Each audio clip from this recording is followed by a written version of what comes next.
Hello, cozy friends. How are we doing? Today you're seeing me in a little bit different context than my usual vlogs.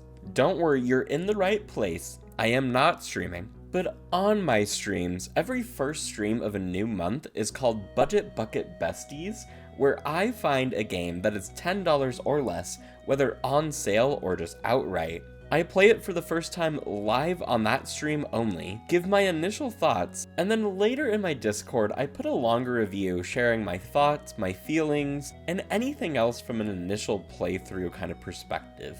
And so today I thought it'd be really fun to go through all these games that we played because I didn't realize until sitting down for this that we've been doing this for 15 months, and see if even the ones that I haven't gone back to, which we won't talk about my backlog with some of these games, still hold up and be ones that I would still recommend and play for the first time again, versus the ones that I would still maybe recommend, but either haven't gone back to or haven't played as much for any given reason. And like I said before, some of these games I finished in a week because of how much I like them, and some of these I haven't gone back to after the first playthrough. But really, this list is more for fun and just to reminisce on this amazing series that we've created.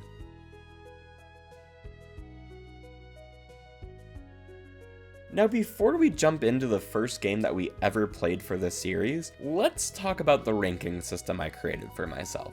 Now, I hope the top tier of this list speaks for itself. These are games that either chat and I loved it the first time, I finished in less than a week, or they really surprised me with how much I liked them when I didn't think I would. And then the tier below that is Shantae You Stay, and if you've ever watched RuPaul's Drag Race, typically for lip syncs, it's the bottom two. So these are games that are maybe still in the competition, they're still really good, they won their lip sync, they're just not as great as what's 4+4. The middle tier I put Like Rachel on Glee for that one line that Kurt says when I think she's singing My Man, and it's something like, boy, she's difficult, but she can sing, because the character of Rachel is just so unlikable and so bad as a person, but she can sing like nobody's business, so she's still up there. The tier below this is probably my newest vocal stim that I've been saying. It comes from the most recent season of Netflix's Love on the Spectrum, which is a fantastic show, by the way. And in it, one of the characters is trying a wine for the first time, and she says it's interesting, but I'm not interested. And these are going to be games that I should like on paper, that should get along with me very well, but just don't for whatever reason. And finally, at the bottom of our list, we have You, David. And now, we have been good at picking games that most people or I have heard of and have liked, so by no means is any game on this tier a bad game, because I do really like all these games, it's just the worst out of the ones that we played so far. So without further ado, the first game that we ever played for this series is The Last Campfire. This is one that I hadn't heard of before this series, but I am so glad I checked it out. This is a very immersive puzzle game where you play as a little ember, helping others pass on to like an afterlife of sorts. And y'all, when I tell you that I did not do this game justice when I first played it. This game has almost no dialogue, it's all either written or just sounds, or just like environments that you walk into. And it really makes the story that much more gripping. But then, I don't know, somewhere in the middle, it just kind of got repetitive, some of the puzzles kind of blended together, not a ton was happening, so I kind of put it down for a few months. And then finally picked it back up and ran through the rest of the game, and I was bawling by the end of it. Like, I knew this game was going to be sad because you're literally helping others move on to the afterlife. But without spoiling anything, all I will say is the ending absolutely destroyed me in the best way. So only because it did get a little slow and repetitive in the middle, I am going to put this in Shantae You Stay. The next game that we played in the series was Untitled Goose Game, and before we even talk about this game, let me just put it right here, where it belongs. This game is simply perfection. In the same way that The Last Campfire had no dialogue, this doesn't either, and I'm sure a lot of you have heard of this game or seen this game, but you play as a goose running through town, and all that you're given is a very vague list of tasks to do and not really any way of how to do them. A theme that you'll probably see throughout this list is I love a game that'll just throw you into the story, kind of let you figure things out on your own, and not really like hold your hand too much, because I find it so much more immersive in that way. In this game, it does it so well. It also does such a good job at blending like comedy and still that like puzzle aspect of the game in such a great way that like you'll get a task like steal something from the shop owner, and there are like 20 different ways to go about it. You can distract the shop owner and then run and go steal something. You can knock something over and then steal something. You can just outright try to run and grab something. Like, the game doesn't have one way for you to even accomplish one of the tasks, and I think that made it such a fun game to play on stream, and this is one of the few that I did play multiple streams, just because we had so much fun with it. So that was a no-brainer going at the top of our list. The next game on our list is the first of the ones that I've gone back to once or twice, and I really need to go back again, but I just haven't for whatever reason. Now, yes, I am about 10 years too late on this Undertale trend, but I don't know, growing up, I never really, and still today, don't like scary games, and I got in my head that this was like a creepy, scary, spooky game. It is most definitely not. This game is hilarious. Like, the dialogue in this game is such my humor, and so dry and so witty and so like fourth wall breaking that I instantly was hooked. And I think it was one of those rare games too where like chat had more fun watching me play it than actually maybe playing it themselves, because so many people have not played it in so many years. So watching someone play it for the first time live on stream was so much fun for so many of the community members. And I've probably played like 2 or 3 hours of this game and unknowingly have done a pacifist run of this game, but just don't know why I haven't gone back to it.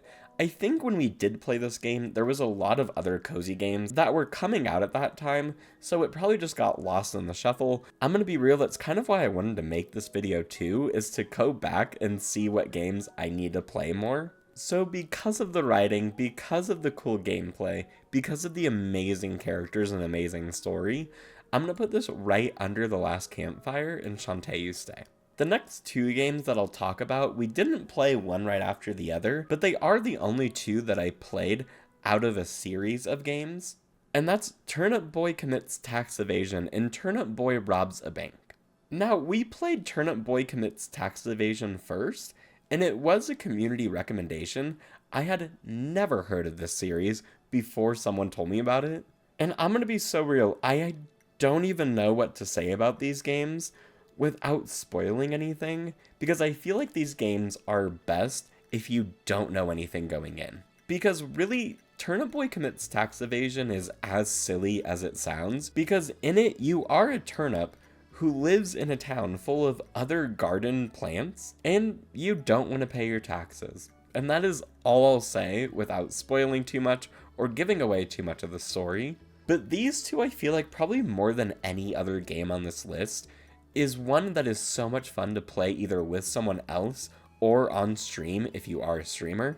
Because there was so many like fourth wall breaks, there was so much witty commentary about like the world and how games are made and how like NPCs act. Like, all of it was just so much fun to experience with somebody else. So whether you can play this like with a friend or with a partner, or again on stream with your community, I think that's the best way to play this game. Now, Turnip Boy Commits Tax Evasion is one that I finished within like 2 weeks because of how much I liked it. So I think this one is going to go right under Untitled Goose Game and What's 4+4. But I'll be real, Turnip Boy Robs a Bank changed a lot of what Turnip Boy as a series is and how it's played, which I think is a really good thing, because if it was just kind of a carbon copy of Tax Evasion, I think it would have like, you know, kind of overstayed its welcome. It would have been the same beats kind of played over and over again, because in this one, just like Tax Evasion, you do what it says. You literally rob a bank. But I haven't finished this one. I think we played through like half of it.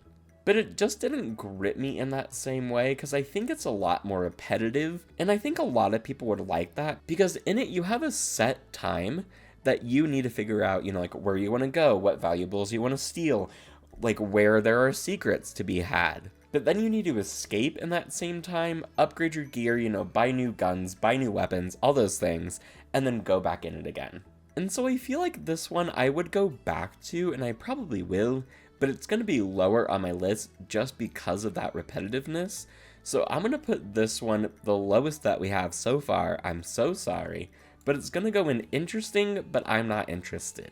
Now, in between the two Turnip Boy games, we did play A Short Hike, and I loved this game. This game, again, has a very simple premise that just throws you right in without telling you much, to where you play as a little bird just wanting to get away, to go on a little hike, to clear your head, and to climb to the top of the mountain on your little town that you live in. Now, this game is one of the most relaxing on this list, and that all you do is just to really climb to the top of the mountain, but on the way, you meet NPCs, you go and explore different areas of the mountain, you find secrets along the way, you find power-ups along the way. Like, really, the meat of this game is on the exploration during your adventure. And I think this game works the best because of that premise. Like, for some people, this game might be where you just kind of beeline it to the top of the mountain, you maybe explore some of the NPCs or some of the secrets along the way, and then you're done with the game. That's it.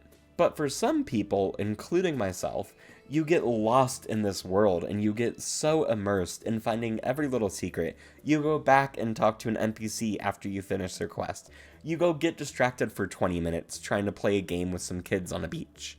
And so, though this was one similar to the last Campfire, where I kind of put it down for a little bit, didn't play it for a while, and then picked it back up and just ran through the end, I'm gonna put it right in the middle of the last Campfire and Undertale and Shantae You Stay.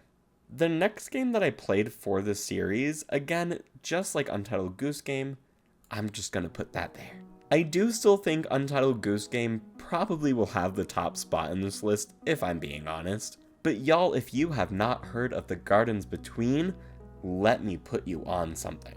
Now, this game is kind of an interesting one on this list, in that, like, years ago, my best friend Tori and I, aka Torchie played this on Xbox's Game Pass when she came up just like on a random weekend, and we loved it. We played through as much as we could during this little weekend, and then I didn't go back to it because I was like, ooh, next time you're up, we can just play it together.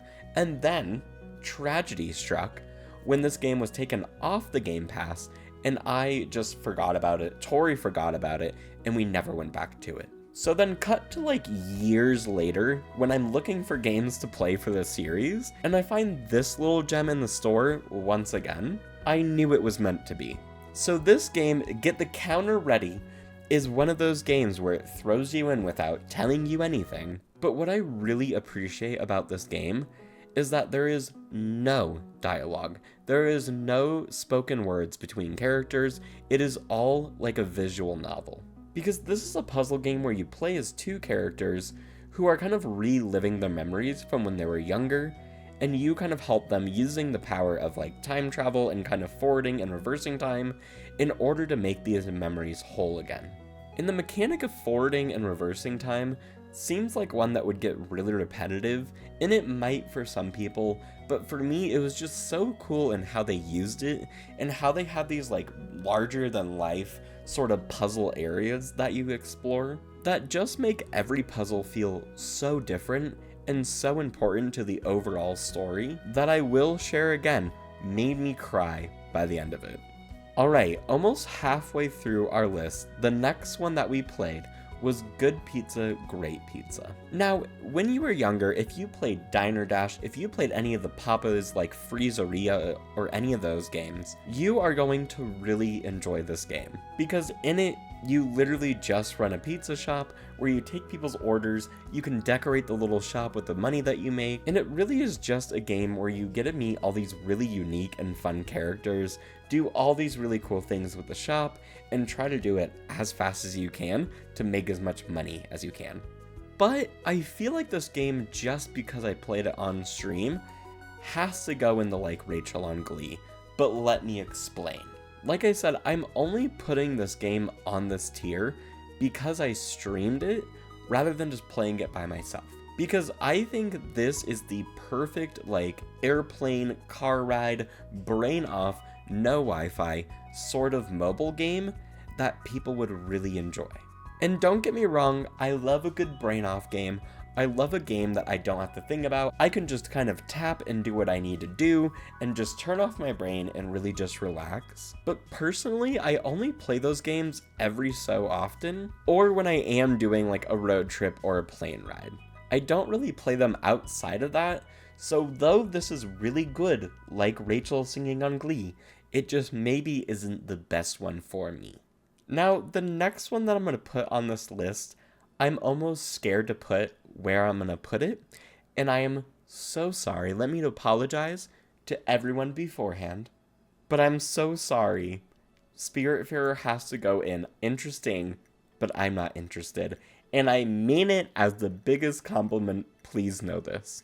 This one honestly is surprising that I'm putting it this low, but after thinking about it, this was one that I have heard time and again are people's like top 5, if not top 1, cozy game of all time. I've heard that it has changed people's lives. It's changed people's perspective on their lives. And I will preface this with saying that I have not finished the game, and I do intend on going back and finishing it, so please don't come for me around that. But the reason I say that I put this in the tier that I do as a compliment is because I think this game is so interesting. I think this game is beautiful, but it just didn't hook me in the way that I thought it would.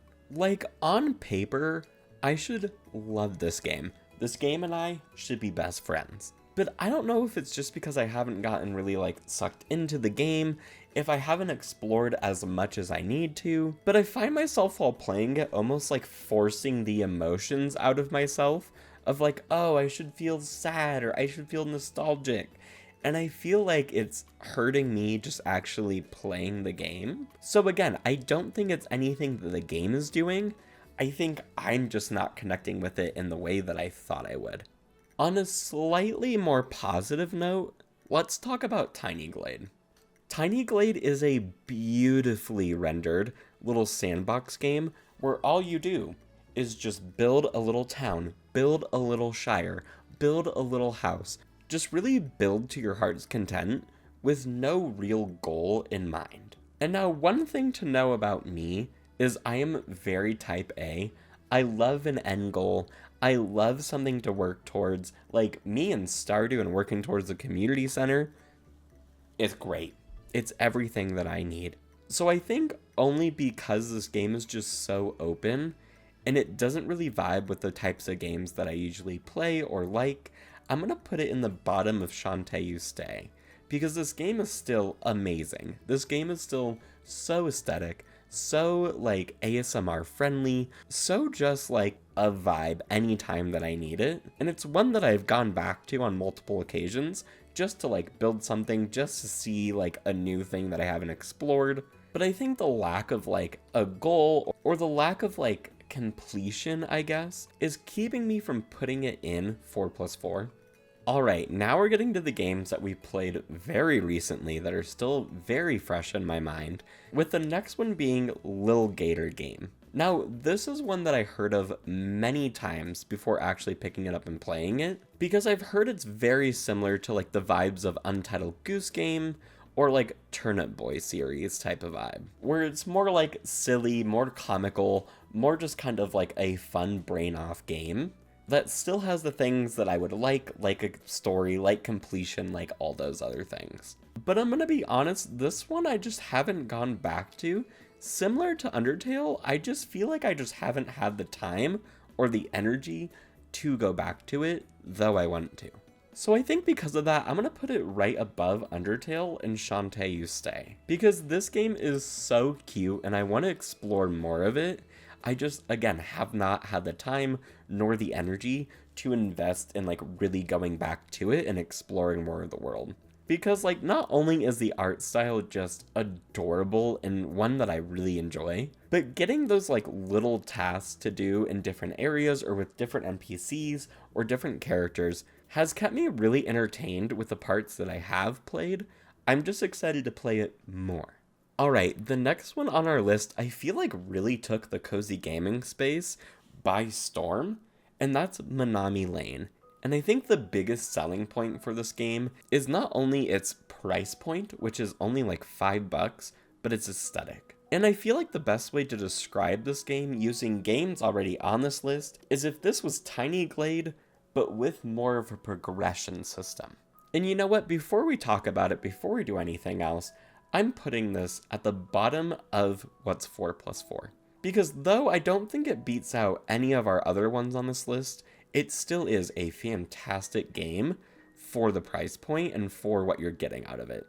Now this game is another one of those where it is a very simple premise that all you have to do is build up the street to make the residents of the street happy to live there. But where this game really shines is that you get to decorate the street with new buildings, new shops, parks, and other things that really just make the street more lively. And you get to also change things like recipes for boba shops or ramen shops. You get to pick which books the library sells. You get to pick the colors and the aesthetics of the buildings that you buy, all while just looking at this beautiful art style. Now, this game is only $4.99, and the price does reflect how long the game is. Like, outside of me streaming it, it probably took me 5 or 6 hours to complete. And once you complete really all that there is with like the story mode, unless you just want to decorate a street in sandbox mode, there's not a whole lot that keeps you coming back. But really what you do get to play is so amazing and so much fun that it really deserves its spot in that top tier. Alright, we are down to our last 3 games that we've played most recently for Budget Bucket Besties. And this next game is probably the least cozy on the list, and that is Balatro.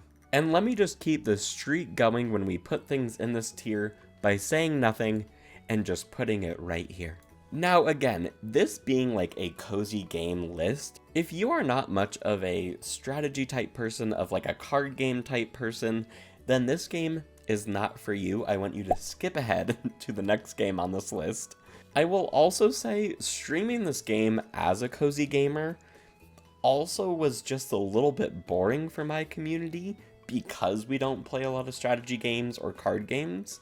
I have seen a lot of other communities love to watch streamers play this, but in the cozy gaming space, unless you have the right audience, it's just not the most fun to stream. But y'all, that is really the only negative I have about this game. Now, on its surface, this game sounds so boring, because all you do is basically play poker. But when I tell you that this game is probably my top played hours-wise of the year so far, is just because it has me coming back almost every day just to have a new run and to see how far I can push it.